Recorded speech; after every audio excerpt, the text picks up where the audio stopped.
Malayalam banking നമ്മൾ എല്ലാവരും പ്രതീക്ഷയോടുകൂടി കാത്തിരുന്ന RBI അസിസ്റ്റന്റിന്റെ നോട്ടിഫിക്കേഷൻ വന്നിരിക്കുകയാണ്. 2026 ആദ്യത്തെ പരീക്ഷ RBI അസിസ്റ്റന്റ് ആയിരിക്കും നമ്മൾ നിങ്ങളെ അറിയിച്ചിട്ടുണ്ടായിരുന്നു. ഷോർട്ട് നോട്ടീസ് വന്നപ്പോൾ തന്നെ ഈ ഒരു ടൈമിലേക്ക് ഡീറ്റെയിൽഡ് നോട്ടിഫിക്കേഷൻ വരും എന്ന് പറഞ്ഞിട്ടുണ്ടായിരുന്നു. എന്തായാലും ഡീറ്റെയിൽഡ് നോട്ടിഫിക്കേഷൻ വന്നു. സോ ഡീറ്റെയിൽഡ് ആയിട്ട് തന്നെ നമുക്ക് നോക്കാം എന്തൊക്കെ കാര്യങ്ങളാണ് ഇതിൽ പറഞ്ഞിട്ടുള്ളതെന്ന്. Recruitment for the post of assistant. First of all എന്താണ് ഈ RBI assistant? Reserve bank of India, ബാങ്കുകളുടെ എല്ലാവരുടെയും രാജാവാണ് നമ്മളുടെ RBI. അവിടേക്കുള്ള ക്ലർക്ക് പോസ്റ്റിന്റെ റിക്രൂട്ട്മെന്റ് അല്ലെങ്കിൽ അതിന്റെ നോട്ടിഫിക്കേഷൻ ആണ് ഇപ്പൊ വന്നിട്ടുള്ളത്. ക്ലർക്ക് പോസ്റ്റ് ആയതുകൊണ്ട് തന്നെ വേക്കൻസി എപ്പോഴും സ്റ്റേറ്റ് വൈസ് ആയിരിക്കും. നമുക്ക് ഒരു സ്റ്റേറ്റിലേക്ക് മാത്രമാണ് അപ്ലൈ ചെയ്യാനായിട്ട് പറ്റുക. ഇവിടെ ടോട്ടൽ 650 കാണിച്ചിട്ടുള്ളത് ഓൾ ഇന്ത്യ വേക്കൻസി ആണ്. ഓരോ സ്റ്റേറ്റിലും എത്ര വേക്കൻസി ഉണ്ടെന്ന് നമുക്ക് മുന്നോട്ടേക്ക് നോക്കാം. നമ്മൾ ഏത് സ്റ്റേറ്റിലേക്കാണോ അപ്ലൈ ചെയ്യുന്നത് അവിടുത്തെ ലാംഗ്വേജ് നമുക്ക് അറിവുണ്ടായിരിക്കണം. കാരണം നമ്മൾ തന്നെ ബാങ്കിൽ ചെന്നിട്ട് സംസാരിക്കുമ്പോൾ, ഇപ്പൊ അവിടുത്തെ ഏതെങ്കിലും ഒഫീഷ്യൽസിനോട് നമ്മൾ സംസാരിക്കുമ്പോൾ, നമ്മളിപ്പം കേരളത്തിലാണെങ്കിൽ മലയാളത്തിൽ സംസാരിക്കുമ്പോൾ അവർക്കും തിരിച്ച് നമ്മളോട് മറുപടി പറയാൻ പറ്റണം, അല്ലെ? അപ്പൊ നമ്മളും നാളെ ഒരു ബാങ്കിൽ ജോലി ചെയ്യുമ്പോൾ അവിടെ വരുന്ന സാധാരണ ആൾക്കാരുമായിട്ട് നമുക്ക് കമ്മ്യൂണിക്കേറ്റ് ചെയ്യാൻ കഴിവുണ്ടോ എന്ന് ഉറപ്പായിട്ടും ബാങ്ക് ടെസ്റ്റ് ചെയ്യും. ക്ലർക്ക് എക്സാം ആയതുകൊണ്ട് 3 കടമ്പയാണ്. ഒന്ന് പ്രിലിമിനറി എക്സാം, അത് ജസ്റ്റ് ക്വാളിഫയിങ് നേച്ചർ ആയിരിക്കും. അതിനുശേഷം മെയിൻസ് ഉണ്ടായിരിക്കും. ക്ലർക്ക് ആയതുകൊണ്ട് ഇന്റർവ്യൂ ഇല്ല. പക്ഷെ അതിനുശേഷമുള്ളത് LPT ആണ്. LPT means language proficiency test. LLPT എന്ന് പറയും, ലോക്കൽ ലാംഗ്വേജ് പ്രൊഫിഷ്യൻസി ടെസ്റ്റ്. അപ്പൊ നമ്മൾ ഏത് സ്റ്റേറ്റിലേക്കാണോ അപ്ലൈ ചെയ്യുന്നത് അവിടുത്തെ ഭാഷ നമുക്ക് അറിവുണ്ടായിരിക്കണം. ഇപ്പൊ നമ്മൾ കേരളത്തിൽ തന്നെയാണ് പഠിച്ചത്. നമ്മുടെ സർട്ടിഫിക്കറ്റിൽ നമ്മൾ 10ാം ക്ലാസ്സിലൊക്കെ പഠിച്ചിട്ടുണ്ട്. നമ്മുടെ സർട്ടിഫിക്കറ്റിൽ മലയാളം കാണിക്കാനുണ്ട്. സോ നമുക്ക് LPT ഉണ്ടായിരിക്കില്ല. നമ്മൾ വേറെ ഏതെങ്കിലും സ്റ്റേറ്റിലേക്കാണ് അപ്ലൈ ചെയ്യുന്നതെന്നുണ്ടെങ്കിൽ ഉറപ്പായിട്ടും LPT ഉണ്ടായിരിക്കും. ഇനിയും ചിലപ്പോൾ CBSE പഠിച്ച ആസ്പിറൻസ് ഉണ്ടാകും. സെക്കൻഡ് ലാംഗ്വേജ് ചിലപ്പോൾ ഹിന്ദി ആയിരിക്കും എടുത്തിട്ടുണ്ടാകുക. മലയാളം അറിയാം, സംസാരിക്കാൻ അറിയാം, വായിക്കാൻ അറിയാം, എഴുതാൻ അറിയാം. പക്ഷെ സർട്ടിഫിക്കറ്റിൽ കാണിക്കാനില്ല എങ്കിൽ കൂടെ നമുക്ക് LPT ഉണ്ടാകും. പക്ഷെ അതൊരു ബുദ്ധിമുട്ടുള്ള ഒരു കാര്യമൊന്നും അല്ല. നമുക്ക് ആ ഭാഷ അറിയാലോ. സോ പ്രശ്നം വരില്ല. നമുക്ക് ഓൺലൈൻ ആയിട്ട് മാത്രമാണ് ഈ ഒരു എക്സാമിന് വേണ്ടിയിട്ട് അപ്ലൈ ചെയ്യാനായിട്ട് പറ്റുന്നത്. ഓൺലൈൻ മോഡ് മാത്രമേ ഉള്ളൂ. RBIയുടെ വെബ്സൈറ്റ് www.rbi.org.in എന്ന വെബ്സൈറ്റ് വഴിയാണ് നമുക്കിതിന് അപ്ലൈ ചെയ്യാൻ പറ്റുക. എന്ന് തൊട്ടാണ് അപ്ലൈ ചെയ്യാൻ പറ്റുക? നമ്മുടെ ഇമ്പോർട്ടന്റ് ഡേറ്റ്സ് ഒക്കെ നമുക്കൊന്ന് നോക്കാം.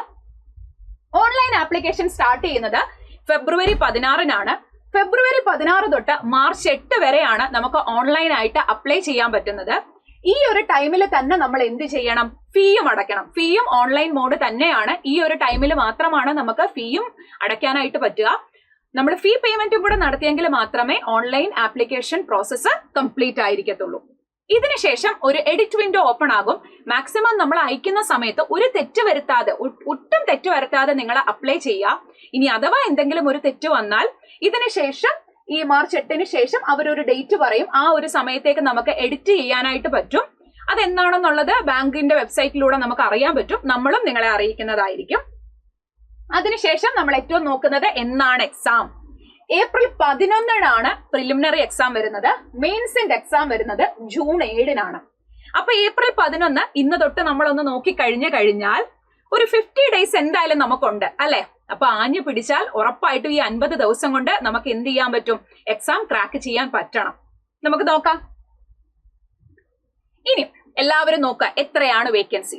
ഓരോ സ്റ്റേറ്റിലേക്കുള്ള വേക്കൻസി ആണ് ഈ കാണിച്ചിട്ടുള്ളത്. നിങ്ങൾ എല്ലാവരും നോട്ടിഫിക്കേഷൻ ഡൗൺലോഡ് ചെയ്തിട്ട് ഒന്ന് വായിക്കണം. ഞാൻ എപ്പോഴും പറയുന്ന ഒരു കാര്യമാണ്, നമ്മൾ എഴുതാൻ പോകുന്ന എക്സാമിനെ പറ്റിയിട്ട് നമുക്ക് വ്യക്തമായ ധാരണ ഉണ്ടായിരിക്കണം. നമ്മൾ എല്ലാവരും നോക്കുക, നമ്മുടെ കേരളത്തിൽ ഇവിടെ തിരുവനന്തപുരത്ത് ടോട്ടൽ വേക്കൻസി കാണിച്ചിട്ടുള്ളത് 6 5 അൺറിസർവ്ഡ് ജനറൽ കാറ്റഗറിയും അതേപോലെ ഒരെണ്ണം OBCയും. അപ്പൊ ടോട്ടൽ 6 വേക്കൻസി. RBI ആയതുകൊണ്ട് തന്നെ ഇപ്പൊ 2 മാത്രമാണ്, ട്രിവാൻഡ്രത്തും എറണാകുളത്തും മാത്രമാണ് ഉള്ളത്. സോ ഒരുപാട് പേർക്ക് വേക്കൻസി വരില്ല എന്നുള്ളത് നമുക്ക് അറിയാവുന്ന കാര്യമാണ്. അപ്പോ ഇവിടേക്ക് ഈ RBI എന്ന് പറയുന്ന ആ ഒരു പേര് തന്നെയാണ് നമ്മൾ ഇതിന് അപ്ലൈ ചെയ്യാനും അല്ലെങ്കിൽ ഇതിന് വേണ്ടിയിട്ട് നമ്മളെ കാത്തിരുന്നതും. സോ ആ വേക്കൻസിയുടെ ഒരു കാര്യം ആലോചിച്ച് നിങ്ങൾ ബുദ്ധിമുട്ടുണ്ട് അല്ലെങ്കിൽ മനസ്സിനൊരു വിഷമമൊന്നും വരണ്ട. ഇതിനു വേണ്ടിയിട്ട് എന്തായാലും പ്രിപ്പയർ ചെയ്യുക. ഇപ്പൊ തുടക്കക്കാരാണെങ്കിലും കഴിഞ്ഞ വർഷം പ്രിപ്പയർ ചെയ്തുകൊണ്ടിരുന്ന ആസ്പിറന്റ് ആണെങ്കിലും ഇതിന് അയക്കണോ വേണ്ടയോ എന്നൊക്കെയുള്ള ഒരു കൺഫ്യൂഷൻ നിങ്ങൾക്ക് ഉണ്ടായിരിക്കും. എന്തായാലും ഇതിന്റെ പ്രിലിംസ് ഏപ്രിലും മെയിൻസ് ജൂണിലുമാണ്. ഇതിനു വേണ്ടിയിട്ട് നമ്മൾ പ്രിപ്പയർ ചെയ്താൽ മുന്നോട്ടുള്ള എല്ലാ എക്സാംസിനും നമുക്കത് ഹെൽപ്ഫുൾ ആയിരിക്കും, അല്ലെ? ഓഗസ്റ്റിൽ നമ്മുടെ എക്സാം സീസൺ സ്റ്റാർട്ട് ചെയ്യും.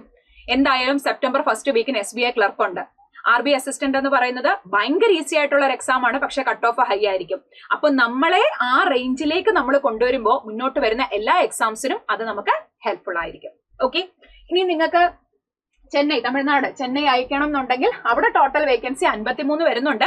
സോ തമിഴ് അറിയാം, നിങ്ങൾക്ക് ഭാഷ അറിയാം എന്നുണ്ടെങ്കിൽ ഉറപ്പായിട്ടും നിങ്ങൾക്ക് അവിടെയും അപ്ലൈ ചെയ്യാം, പ്രശ്നമൊന്നുമില്ല. പക്ഷെ LPT ഉണ്ടായിരിക്കും എന്നുള്ളൊരു കാര്യം ഓർമ്മയിലുണ്ടായിരിക്കുക. ഇനി നമ്മുടെ എലിജിബിലിറ്റി ക്രൈറ്റീരിയ എന്താണ്, ആർക്കൊക്കെയാണ് ഈ എക്സാമിന് വേണ്ടിയിട്ട് അപ്ലൈ ചെയ്യാൻ പറ്റുക? നമ്മളൊരു ഇന്ത്യൻ സിറ്റിസൺ ആയിരിക്കണം. അതേപോലെ തന്നെ എല്ലാവരും ചോദിക്കുന്ന കാര്യമാണ്, എനിക്ക് ഇത്ര വയസ്സുണ്ട്, എനിക്കിത് അപ്ലൈ ചെയ്യാൻ പറ്റുമോ? അവര് നമ്മളുടെ മിനിമം ഏജ് എന്ന് പറയുന്നത് 20ഉം മാക്സിമം ഏജ് എന്ന് പറയുന്നത് 28ഉം ആണ്. നമുക്കൊരു കൺഫ്യൂഷൻ വരാതിരിക്കാൻ വേണ്ടിയിട്ട് അവര് എടുത്തു പറഞ്ഞിട്ടുണ്ട് 2/2/1998 അതേപോലെ തന്നെ 1/2/2006 ഇടയിൽ ജനിച്ചവരായിരിക്കണം. ഈ 2 ഡേറ്റും ഇൻക്ലൂഡഡ് ആണ്. അവര് ഏജ് നോക്കുന്നത് 1/2/2026 ബേസ് ചെയ്തിട്ടാണ് നമ്മുടെ ഏജ് കാൽക്കുലേറ്റ് ചെയ്യുന്നത്. ഈ 2 ഡേറ്റ് ഓഫ് ബർത്ത് നോക്കുക, ഈ ഡേറ്റ് ഓഫ് ബർത്തും ഈ ഡേറ്റ് ഓഫ് ബർത്തും, ഇത് രണ്ടും ഇൻക്ലൂഡഡ് ആയിട്ട് ഇൻ ബിറ്റ്വീൻ വരുന്ന ഒരാളാണ് നിങ്ങളെങ്കിൽ, ജനറൽ കാറ്റഗറിയിൽ പെടുന്ന ഒരാളാണ് എന്നുണ്ടെങ്കിൽ നിങ്ങൾക്ക് ഉറപ്പായിട്ടും അപ്ലൈ ചെയ്യാം. ആകെ ഏജ് റിലാക്സേഷൻ കിട്ടുന്നത് SC/ST ആണെന്നുണ്ടെങ്കിൽ 5 വർഷം ഉണ്ടാകും. That means up to 33 years വരെ നിങ്ങൾക്ക് അപ്ലൈ ചെയ്യാം. OBC ആണ് എന്നുണ്ടെങ്കിൽ 3 വർഷത്തെ റിലാക്സേഷൻ ആയിരിക്കും നിങ്ങൾക്ക് കിട്ടിയ. ദാറ്റ് മീൻസ് 31 വയസ്സ് വരെ അപ്ലൈ ചെയ്യാം. ജനറൽ കാറ്റഗറി 28 പറഞ്ഞു. സോ പ്ലസ് 3 ഇയേഴ്സും കൂടെ OBC കാറ്റഗറിക്ക് എന്ത് ചെയ്യാൻ പറ്റും, അപ്ലൈ ചെയ്യാനായിട്ട് പറ്റും. ഒരു കാര്യം ശ്രദ്ധിക്കുക, നിങ്ങൾ ഏത് കാറ്റഗറി, ഇപ്പൊ ഒരു കാറ്റഗറിയുടെ റിലാക്സേഷൻ നിങ്ങൾക്ക് കിട്ടുന്നുണ്ടെങ്കിൽ ഡോക്യുമെന്റ് വെരിഫിക്കേഷന്റെ ടൈമിൽ ഏത് കാറ്റഗറിയിലാണോ നിങ്ങൾ പെടുന്നത് അതിന്റെ സർട്ടിഫിക്കറ്റ് ഇവർ പറയുന്ന ഫോർമാറ്റിൽ നമ്മൾ പ്രൊഡ്യൂസ് ചെയ്യേണ്ടി വരും. സോ ഇപ്പോഴേ നിങ്ങൾ അത് എടുത്തു വെക്കുക. ഓക്കെ, അടുത്തത് ഇനി എഡ്യൂക്കേഷണൽ ക്വാളിഫിക്കേഷൻ ആണ്. നമുക്ക് എന്ത് ക്വാളിഫിക്കേഷൻ ആണ് ഈ ഒരു എക്സാം എഴുതാൻ വേണ്ടത്? ഏതൊരു ബാങ്ക് എക്സാം ആണെങ്കിലും എനി ഡിഗ്രി ആണ് പറയുന്നത്. ഇവിടെയും അത് തന്നെയാണ് പറയുന്നത്, at least a bachelors degree in any discipline. അത് BA ആയിക്കോട്ടെ, BSc ആയിക്കോട്ടെ, BDS ആയിക്കോട്ടെ, BTech ആയിക്കോട്ടെ, ഏതെങ്കിലും ഒരു ഡിഗ്രി നിങ്ങൾക്ക് ഉണ്ടായിരിക്കണം. പക്ഷെ ആ ഡിഗ്രി അല്ലെങ്കിൽ നിങ്ങൾ ഡിഗ്രി പാസ് ആയിരിക്കണം. അവർ ഏത് ഡേറ്റാ പറയുന്നത്? as on 1/2/2026, 1/2/2026 നിങ്ങൾ ഡിഗ്രി പാസ്സായിരിക്കണം. ഒരു കാര്യം ഇവർ എടുത്തു പറയുന്നുണ്ട്, മിനിമം ഓഫ് 50% മാർക്ക്. സാധാരണ ബാങ്ക് എക്സാമിന് ഇപ്പൊ SBI PO ആൻഡ് ക്ലർക്ക് ആണെങ്കിലും, RRB PO ആൻഡ് ക്ലർക്ക് ആണെങ്കിലും, IBPS PO ആൻഡ് ക്ലർക്ക് ആണെങ്കിലും ഒന്നും ഡിഗ്രിക്ക് ഇത്ര പെർസെന്റേജ് വേണം എന്ന് പറയുന്നില്ല, പാസ്സായാൽ മതി. പക്ഷെ RBI പെർസെന്റേജ് പറയുന്നുണ്ട് 50% മാർക്ക് ഉണ്ടെങ്കിലേ നമുക്ക് അപ്ലൈ ചെയ്യാനായിട്ട് പറ്റുള്ളൂ. പാസ് മാർക്ക് മതി എന്ന് പറയുന്നത് SC/STക്കും PWBD കാൻഡിഡേറ്റ്സിനും വേണ്ടിയിട്ട് മാത്രമാണ്. ബാക്കി എല്ലാ കാറ്റഗറിയിലുള്ള ആൾക്കാർക്കും 50% മാർക്ക് ഉണ്ടായിരിക്കണം, നിർബന്ധമാണ്. RBI അങ്ങനെ ഒരു കാര്യം പറയുന്നുണ്ട്. ഓക്കെ, അപ്പോ ഒരു കാര്യം ശ്രദ്ധിക്കുക. ഇപ്പം ഒരുപാട് പേര് ചോദിക്കും, ഫൈനൽ ഇയർ സ്റ്റുഡൻസിന് അയക്കാൻ പറ്റുമോ? അപ്പൊ നിങ്ങൾ നിങ്ങളുടെ റിസൾട്ട് വന്നിട്ടുണ്ടോ എന്ന് നോക്കാം. 1/2/2026 നിങ്ങളുടെ റിസൾട്ട് വന്നിട്ടുണ്ട് എങ്കിൽ നിങ്ങൾക്ക് ഉറപ്പായിട്ടും അപ്ലൈ ചെയ്യാം. ഇപ്പൊ നിങ്ങളുടെ കയ്യിൽ സർട്ടിഫിക്കറ്റ് ഇല്ല എങ്കിൽ കൂടെ കുഴപ്പമില്ല, ഡോക്യുമെന്റ് വെരിഫിക്കേഷന്റെ ടൈമിലേക്ക് നിങ്ങൾ എന്ത് ചെയ്താൽ മതി, സബ്മിറ്റ് ചെയ്താൽ മതിയാകും. അപ്പൊ നിങ്ങളുടെ റിസൾട്ട് വന്നിട്ടുണ്ട്, ഫൈനൽ ഇയറിന്റെ മീൻസ് ഫൈനൽ സെമസ്റ്ററിന്റെ റിസൾട്ട് വന്ന് നിങ്ങൾ പാസ് ആണ് 1/2/2026 അല്ലെങ്കിൽ അന്നാണ് നിങ്ങളുടെ റിസൾട്ട് വന്നതെങ്കിൽ പോലും നിങ്ങൾക്ക് എന്ത് ചെയ്യാം, അപ്ലൈ ചെയ്യാം. ഇനി date of passing eligibility will be the date appearing on the mark sheet. അപ്പൊ നമ്മുടെ മാർക്ക് ഷീറ്റിലോ അല്ലെങ്കിൽ നമ്മുടെ പ്രൊഫഷണൽ സർട്ടിഫിക്കറ്റിലോ ഉള്ള ഡേറ്റ് ആണ് അവരെടുക്കുക. ഇപ്പൊ ഓൺലൈൻ ആയിട്ടാണ് നിങ്ങളുടെ റിസൾട്ട് വന്നിട്ടുള്ളതെന്നുണ്ടെങ്കിൽ ഉറപ്പായിട്ടും നിങ്ങൾക്ക് അപ്ലൈ ചെയ്യാം. അപ്പൊ ആ ഡേറ്റ് നിങ്ങൾ കൊടുത്താൽ മതിയാകും. ഇനി നമ്മൾ 50% മാർക്ക് വേണം എന്ന് പറഞ്ഞിട്ടുണ്ട്. അപ്പോൾ ചിലത് നിങ്ങൾക്ക് മാർക്കായിട്ടായിരിക്കും ഡിഗ്രിക്ക് തരിക, ചിലർക്ക് CGPA ആയിട്ടായിരിക്കും തരിക. അപ്പൊ നമ്മൾ പെർസെന്റേജ് എങ്ങനെയാ കണ്ടുപിടിക്കുക? ടോട്ടൽ നിങ്ങൾക്ക് എത്ര മാർക്ക് കിട്ടി, അതായത് നിങ്ങൾ എഴുതിയെടുത്ത മാർക്ക് എത്ര divided by total mark into 100, അതാണ് നമ്മൾ പെർസെന്റേജ് കാൽക്കുലേറ്റ് ചെയ്യുന്നത്. പക്ഷെ ചില കേസിൽ അവർ GPA ആയിട്ടായിരിക്കും തരിക. അപ്പൊ ചില യൂണിവേഴ്സിറ്റിയിൽ GPA എങ്ങനെ പെർസെന്റേജിലേക്ക് കൺവേർട്ട് ചെയ്യണം എന്ന് അവർ തന്നെ പറഞ്ഞിട്ടുണ്ടായിരിക്കും. അത് ചിലത് 9.5 × 9.5 ചെയ്യുന്നതുണ്ട്, ചിലത് ഇൻറ്റു 10 ചെയ്യുന്നതുണ്ട്. അതെന്താണ് യൂണിവേഴ്സിറ്റി പറഞ്ഞിട്ടുള്ളത് അത് ചെയ്യുക. ഇനി ചിലതിനകത്തിൽ ഒന്നും പറഞ്ഞിട്ടില്ല എന്നുണ്ടെങ്കിൽ RBI എടുക്കുന്നത് വേണ്ട ഈ രീതിയിലായിരിക്കും എന്ന് പറഞ്ഞിട്ടുണ്ട്.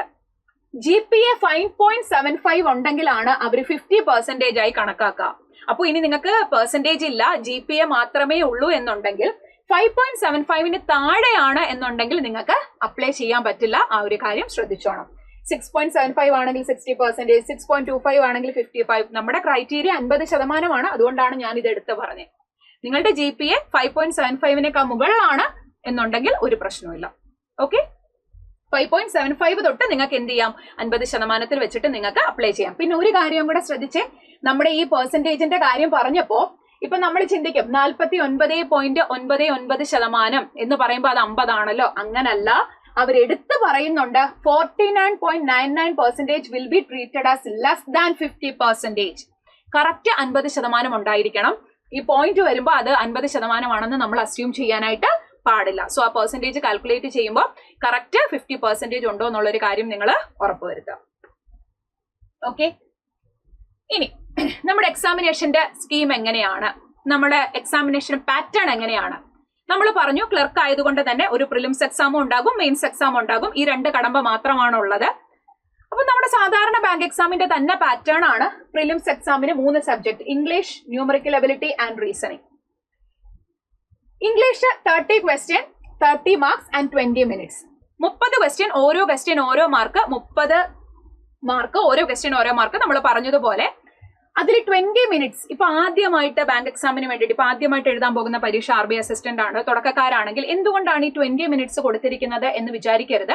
അത് സെക്ഷണൽ ടൈമിംഗ് ആണ്. സാധാരണ നമ്മൾ എക്സാം എഴുതുമ്പോൾ ഒരു ക്വസ്റ്റ്യൻ പേപ്പർ നമ്മുടെ കയ്യിൽ കിട്ടിയാൽ നമ്മൾ 10ലും +2ലും ഒക്കെ പഠിക്കുമ്പോൾ നമുക്ക് ആ ഫുൾ ടൈമും ഇപ്പൊ 100 ക്വസ്റ്റ്യൻ ഉണ്ടെങ്കിൽ 100 ക്വസ്റ്റ്യന് നമുക്ക് എന്ത് ചെയ്യാം, നമ്മുടെ കയ്യിലുണ്ട്, നമുക്ക് കാണാൻ പറ്റും.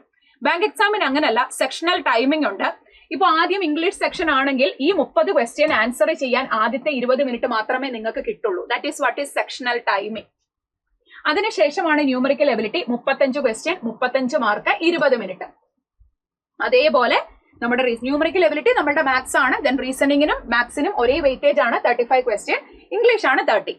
അങ്ങനെ ടോട്ടൽ 100 ക്വസ്റ്റ്യൻസ്, 100 മാർക്സ്. അതേപോലെ തന്നെ എത്ര മിനിറ്റാ, 1 മണിക്കൂർ സമയം, 60 മിനിറ്റ്സ് ആയിരിക്കും പ്രിലിമിനറി എക്സാമിന് കിട്ടുക. ബാക്കി എല്ലാത്തിന്റെ SBIയുടെയും IBPSന്റെ ഒക്കെ സെയിം പാറ്റേൺ തന്നെയാണ്. ഓക്കെ, ഇനി നമുക്ക് നെഗറ്റീവ് മാർക്ക് ഉണ്ടോ? ഉറപ്പായിട്ടും നെഗറ്റീവ് മാർക്ക് ഉണ്ട്. 1/4 ആണ് നമ്മുടെ നെഗറ്റീവ് മാർക്ക്. കറക്കി കുത്താനായിട്ട് പറ്റില്ല. RBI അസിസ്റ്റന്റ് ക്ലർക്ക് എക്സാം ആയതുകൊണ്ട് തന്നെ RBI അസിസ്റ്റന്റിന്റെ മെമ്മറി ബേസ്ഡ് ക്വസ്റ്റ്യൻ 2023 ഇതിന് മുന്നേ നടന്നത്. നിങ്ങൾ ക്വസ്റ്റ്യൻ എടുത്ത് നോക്കിയാൽ അറിയാം, ഭയങ്കര ഈസി ക്വസ്റ്റ്യൻ ആണ്. പക്ഷേ കട്ട് ഓഫ് ഹൈ ആയിരിക്കും. 95+ ആണ് കട്ട് ഓഫ്. കട്ട് ഓഫിന്റെ സെപ്പറേറ്റ് ഒരു വീഡിയോ ഞാൻ ചെയ്യാം. കഴിഞ്ഞ വർഷത്തെ, അതായത് കഴിഞ്ഞ ഒരു 4 കൊല്ലത്തെ കട്ട് ഓഫ് എങ്ങനെയാണെന്നുള്ളത് നമുക്കൊന്ന് അനലൈസ് ചെയ്യാം. മെയിൻസിലേക്ക് വരുമ്പോൾ പ്രിലിംസിന് 3 സബ്ജക്ട് ആണെങ്കിൽ മെയിൻസിലേക്ക് വരുമ്പോൾ 5 സബ്ജക്ട് ഉണ്ട്. റീസണിങ്ങിനും ഇംഗ്ലീഷിനും ന്യൂമറിക്കൽ എബിലിറ്റിക്കും ജനറൽ അവയർനെസ്സിനും കമ്പ്യൂട്ടറിനും. നിങ്ങൾ ഒരു കാര്യം ശ്രദ്ധിച്ചേ, എല്ലാത്തിനും ഈക്വൽ നമ്പർ ഓഫ് ക്വസ്റ്റ്യനും ഈക്വൽ നമ്പർ ഓഫ് മാർക്കും ആണ്. എല്ലാത്തിനും ഒരേ വെയിറ്റേജാ. നമ്മളിപ്പോ SBIക്കും IBPSനും ഒക്കെ നോക്കുമ്പോൾ ഒരേ വെയിറ്റേജ് അല്ല. ചിലതിന് റീസണിങ്ങിന് കൂടുതൽ മാർക്ക് ഉള്ളതുണ്ട്, ചിലതിന് ഇംഗ്ലീഷിന് കൂടുതൽ മാർക്ക് ഉള്ളതുണ്ട്. ഇവിടെ മെയിൻസിന് എല്ലാത്തിനും ഒരേ വെയിറ്റേജ് ആണ്. നമുക്ക് റീസണിങ്ങിന് 40 ക്വസ്റ്റ്യൻ, 40 മാർക്ക്, അരമണിക്കൂറാണ് സമയം, 30 minutes. English 40 question, 40 mark, again 30 minutes. Then numerical ability again 40 questions, 40 marks, 30 minutes. ഇനി ജനറൽ അവയർനെസ്സിന് പക്ഷെ 40 ക്വസ്റ്റ്യൻ, 40 മാർക്ക്, അതിന് 30 മിനിറ്റ് സമയമില്ല, 25 മിനിറ്റ് മാത്രമേ സമയമുള്ളൂ. കമ്പ്യൂട്ടറിന്റെ സെപ്പറേറ്റ് ഒരു സെഷൻ ഉണ്ട്, അതിന് 40 ക്വസ്റ്റ്യൻ, 40 മാർക്ക്, പക്ഷെ 20 മിനിറ്റേ സമയമുള്ളൂ. ഇതിന് മാത്രമാണ്. ബാക്കി എല്ലാത്തിനും 30 മിനിറ്റ്സ് ടൈം ഉണ്ടാകും. ടോട്ടൽ 135 മിനിറ്റ്സ് ആണ്. ടോട്ടൽ എത്രയിലാണ്? 200ലാണ് നമ്മളുടെ മാർക്ക് വരിക. ഓക്കെ, അപ്പൊ അത് പ്രിലിംസിന്റെ മെയിൻസിന്റെ കട്ട് ഓഫിന്റെ ഡീറ്റെയിൽസ് നമുക്ക് വേറൊരു വീഡിയോയിൽ ഡിസ്കസ് ചെയ്യാം. ഇനി ഇതിന് ശേഷം ഞാൻ എടുത്തു പറഞ്ഞതാണ് LPT, LLPT, local language proficiency test. നമ്മൾ ഏത് സ്റ്റേറ്റിലേക്കാണോ അപ്ലൈ ചെയ്യുന്നത് അവിടുത്തെ ഭാഷ നമുക്ക് അറിവുണ്ടായിരിക്കണം. അത് എഴുതാനും വായിക്കാനും സംസാരിക്കാനും ഒക്കെ നമുക്ക് അറിയണം. നമുക്ക് അവിടുത്തെ സാധാരണ ആൾക്കാരുമായിട്ട് കമ്മ്യൂണിക്കേറ്റ് ചെയ്യാൻ പറ്റണം. ഇത് മാത്രമാണ് അവർ ഉദ്ദേശിക്കുന്നത്. അത് നമുക്ക് തന്നെ അറിയാലോ. നമുക്ക് ആ ഭാഷ അറിയത്തില്ലെങ്കിൽ നമുക്ക് അവിടെ പോയി ജോലി ചെയ്യാൻ പറ്റുമോ? അവിടുത്തെ ആൾക്കാരുമായിട്ട് നമുക്ക് കമ്മ്യൂണിക്കേറ്റ് ചെയ്യാൻ പറ്റില്ല. ഇനി നമ്മൾ പ്രിലിംസും മെയിൻസും ഒക്കെ ക്വാളിഫൈ ചെയ്തു, പക്ഷെ നമ്മൾ LPT ഫെയിൽ ആയാൽ നമ്മൾ ഡിസ്ക്വാളിഫൈ ആകും. ആ ഒരു കാര്യം നിങ്ങൾ വേറൊരു സ്റ്റേറ്റ് അപ്ലൈ ചെയ്യുന്ന സമയത്ത് ശ്രദ്ധിച്ചോളാം. ഇനിയും നമ്മൾ ഈ പറഞ്ഞ കാര്യങ്ങളൊക്കെ തന്നെയാണ് ഇവിടെ പറഞ്ഞിട്ടുള്ളത്. നമ്മുടെ ഓൺലൈൻ ടെസ്റ്റ് ആണ്. നമുക്ക് സെക്ഷണൽ ടൈമിംഗ് മാത്രമല്ല, സെക്ഷണൽ കട്ട് ഓഫും ഉണ്ടായിരിക്കും. ഇപ്പൊ നമ്മൾ റീസണിംഗ് ഉണ്ട്, ഇംഗ്ലീഷ് ഉണ്ട്, ക്വാണ്ട് ഉണ്ട് എന്ന് പറഞ്ഞില്ലേ, അത് പ്രിലിംസിനാണെങ്കിലും മെയിൻസിനാണെങ്കിലും സെക്ഷണൽ ടൈമിംഗ് ഓരോന്നിനും 20 മിനിറ്റ് എന്ന് പറയുന്നത് പോലെ തന്നെ ഓരോന്നിനും സെക്ഷണൽ കട്ട് ഓഫ് ഉണ്ടാകും. ഓവറോൾ കട്ട് ഓഫും ഉണ്ടാകും, ഓരോന്നിനും സെക്ഷണൽ കട്ട് ഓഫ് ഉണ്ടായിരിക്കും. അപ്പൊ എല്ലാ സബ്ജക്റ്റും നമ്മൾ എന്ത് ചെയ്തേ പറ്റുള്ളൂ? പഠിച്ചേ പറ്റത്തുള്ളൂ. അതേപോലെ തന്നെ നെഗറ്റീവ് മാർക്ക് ഉണ്ടായിരിക്കും. ഞാൻ നിങ്ങളോട് പറഞ്ഞു 1/4 ആണ് നെഗറ്റീവ് മാർക്ക്. 4 എണ്ണം തെറ്റുമ്പോൾ 1 എണ്ണം പോകും. മീൻസ് 4 എണ്ണം തെറ്റുമ്പോൾ 1 മാർക്ക് പോകും. ഓക്കെ, ഇനി അടുത്തതിലേക്ക് വരാം. ഏറ്റവും കൂടുതൽ നമ്മളെ അട്രാക്ട് ചെയ്യുന്ന ഒരു കാര്യം എന്ന് പറയുന്നത് നമുക്ക് കിട്ടുന്ന സാലറിയാണ് അല്ലെ. എത്ര രൂപയായിരിക്കും ഒരു RBI അസിസ്റ്റന്റിന് മാസം ശമ്പളമായിട്ട് കിട്ടുക? നമുക്ക് ബേസിക് പേ 29,000 ആണെങ്കിൽ ബാക്കി എല്ലാ അലവൻസും കാര്യങ്ങളും എല്ലാം കൂടെ കൂട്ടി വിത്തൗട്ട് HRA നിങ്ങളുടെ കയ്യിൽ 58,514 rupees ആണ് നിങ്ങൾക്ക് കിട്ടുക. അത്രയും എമൗണ്ട് ആണ് ഇനിഷ്യൽ പേ ആയിട്ട് ഇൻഹാൻസ് സാലറി തുടക്കത്തിൽ നിങ്ങൾക്ക് കിട്ടുക. പിന്നെ ഏത് സിറ്റിയെ ഡിപ്പെൻഡ് ചെയ്തിട്ടിരിക്കുന്നു, നിങ്ങൾക്ക് എവിടെയാണ്, ഏത് സ്റ്റേറ്റിലേക്കാണ് നിങ്ങൾ അപ്ലൈ ചെയ്യുന്നത്, നിങ്ങൾക്ക് ഏത് സിറ്റിയിലാണ് നിങ്ങളുടെ പോസ്റ്റിംഗ്, അതിന് കുറച്ച് അങ്ങോട്ടും ഇങ്ങോട്ടും ഒക്കെ വേരിയേഷൻ ഉണ്ടാകും. ഇതിനൊക്കെ കൂടത്തെയുള്ള എന്തായാലും എന്തായാലും 58,514 rupees ആണ് ഇനിഷ്യൽ സാലറി എന്ന് പറയുന്നത്. അത് ചെറിയൊരു എമൗണ്ട് അല്ല അല്ലെ. അപ്പൊ നമുക്ക് ക്ലർക്ക് പോസ്റ്റ് ആണെങ്കിൽ പോലും ഇത്രയും എമൗണ്ട് നമുക്ക് എന്ത് ചെയ്യുന്നുണ്ട്, ഇനിഷ്യൽ തുടക്കത്തിൽ തന്നെ നമുക്ക് സാലറി കിട്ടുന്നുണ്ട് അല്ലെ. അപ്പൊ ഇത്രയും വേക്കൻസി ആണ് എങ്കിൽ പോലും നമുക്ക് കിട്ടുന്ന അലവൻസസ് ആയിക്കോട്ടെ, സാലറി ആയിക്കോട്ടെ, പെർക്സ് ആയിക്കോട്ടെ എല്ലാം ഹൈ ആണ്. സോ അതിന് വേണ്ടിയിട്ട് നന്നായിട്ട് നമുക്ക് പ്രിപ്പയർ ചെയ്യാം. ഓക്കെ, ഇനി എക്സാമിനേഷൻ ഫീ എത്രയാണ്, നമുക്കിത് അപ്ലൈ ചെയ്യാൻ എത്ര രൂപയാണ് നമ്മൾ ഓൺലൈൻ ആയിട്ട് പേ ചെയ്യേണ്ടത്? SC ST PWBD കാൻഡിഡേറ്റ്സ് ആണ് അല്ലെങ്കിൽ എക്സ് സർവീസ് ആണ് എന്നുണ്ടെങ്കിൽ 50 രൂപ മാത്രമാണ് എക്സാമിനേഷൻ ഫീ വരുന്നത്. ജനറൽ OBC അല്ലെങ്കിൽ EWS വേറെ ഏത് കാറ്റഗറി ആണെങ്കിലും SC ST അല്ലെങ്കിൽ PWBD എക്സ് സർവീസ് ഒഴികെയുള്ള ബാക്കി എല്ലാവർക്കും 450 rupees ആണ് എക്സാമിനേഷൻ ഫീ വരുന്നത്.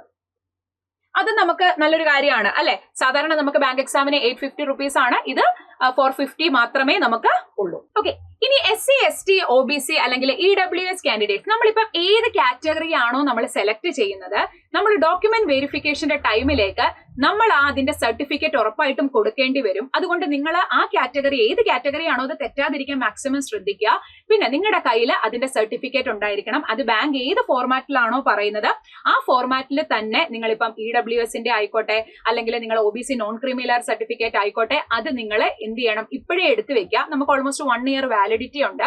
ഇപ്പം OBCയുടെ കേസിൽ തന്നെ ക്രീമി ലെയറിൽ പെടുന്ന ആൾക്കാരാണെന്നുണ്ടെങ്കിൽ ഒരിക്കലും നമുക്ക് OBC ആയിട്ട് കണക്കാക്കില്ല, അവർ ജനറൽ കാറ്റഗറി ആയിരിക്കും. നോൺ ക്രീമി ലെയർ സർട്ടിഫിക്കറ്റ് ആയിരിക്കണം നിങ്ങൾ എന്ത് ചെയ്യേണ്ടത്, കൊടുക്കേണ്ടി വരിക. ഇപ്പൊ EWS ആണ് എന്നുണ്ടെങ്കിൽ നമുക്ക് ഇൻകം ആൻഡ് അസറ്റ് സർട്ടിഫിക്കറ്റ് കൊടുക്കേണ്ടി വരും. അത് 2024-25 വർഷത്തെ ഇൻകം ആൻഡ് അസറ്റ് സർട്ടിഫിക്കറ്റ് നിങ്ങളുടെ കയ്യിൽ ഉണ്ടായിരിക്കണം. EWS നിങ്ങൾ കൊടുക്കുന്നുണ്ട് എന്നുണ്ടെങ്കിൽ. അപ്പൊ ഏത് കാറ്റഗറി ആണെങ്കിലും അതിന്റെ സർട്ടിഫിക്കറ്റ് നിങ്ങളുടെ കയ്യിൽ ഉണ്ടായിരിക്കണം. അപ്ലൈ ചെയ്യുന്ന സമയത്ത് ഇത് ആവശ്യമില്ല, പക്ഷെ നമ്മൾ പ്രിലിംസും മെയിൻസും ഒക്കെ കഴിഞ്ഞ് നമ്മൾ ഡോക്യുമെന്റ് വെരിഫിക്കേഷന്റെ ടൈമിലേക്ക് പോകുമ്പോൾ ഇത് ഉറപ്പായിട്ടും നമുക്ക് കൊടുക്കേണ്ടി വരും. ഓക്കെ, ഇത്രയുമാണ് അസ് എ ഹോൾ നോട്ടിഫിക്കേഷനകത്തിൽ പറഞ്ഞിട്ടുള്ള കാര്യങ്ങള്.